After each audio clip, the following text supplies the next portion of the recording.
Hi Lee, how are you? Good. How are you? I'm good. I think last time we spoke, I was 6 months pregnant. So Oh, okay. yeah, yeah, Congratulations. yeah, You're past that journey. yeah. She's six now, so it's been a while. Oh, Um, that's great. yeah, and obviously in that time, that was we were talking about upgrade, and in that time while I've been growing a little person, you've made two films.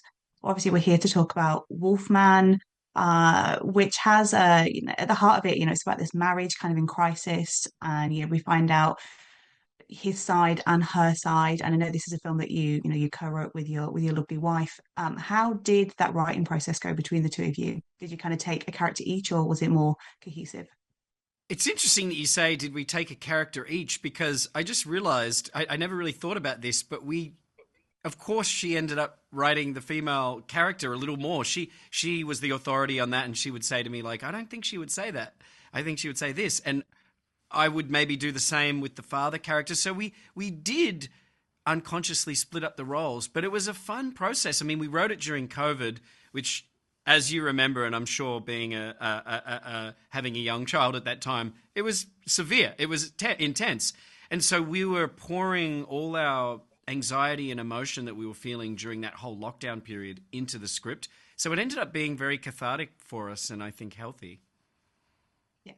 And something that I love about your projects is kind of the interconnectivity. Billy the puppet tends to pop up a lot. And Did you in catch it? Wolfman, Did you catch Billy in this movie? I didn't. I looked for him, but Okay.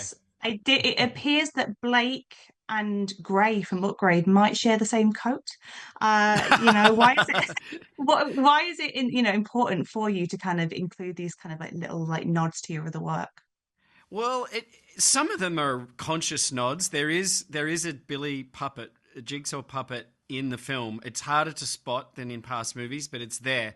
Um, um, but with the other stuff like the jacket, I actually think that's more of an unconscious thing. Like you find yourself as a human being, your taste and all your choices without even knowing it. Like I've done this thing a couple of times. I just noticed in Upgrade there's an address. I think it's 414 is the street address. And I repeated that address and I was like, what is this obsession with 414? Like I didn't even know that I did it. So I think sometimes these what looks like an Easter egg is just this unconscious leaning towards a certain palette, the jacket. Nice. And I'm always like interested in sort of like your inspirations. I mean, like in Invisible Man, for example, there's a lot of Terminator 2, there's a lot of Candyman in the DNA. And in this one, I was finding myself remembering Jurassic Park and The Lost World. Were there any films in particular that you kind of took inspiration from? Yeah, I mean, it comes from everywhere. I feel like my filmmaking point of view is the sum total of every movie I've ever loved, every experience in a theater that I've ever had that just affected me. But with this movie, I was leaning into a lot of body horror movies that use the prosthetics and the ickiness, for lack of a better term, for the purposes of tragedy, not comedy. They're not trying to gross you out and make you laugh. A film like The Fly, or even a film like The Thing, there are a lot of these movies, even a film like Raw, which came out a few years ago. Like there are certain films that really use body horror as a weapon. It's not a means to get a laugh, and so those were the movies for me I was looking to. But there is also there's quite a lot of action, probably more than I guess some horror fans will be expecting in this one.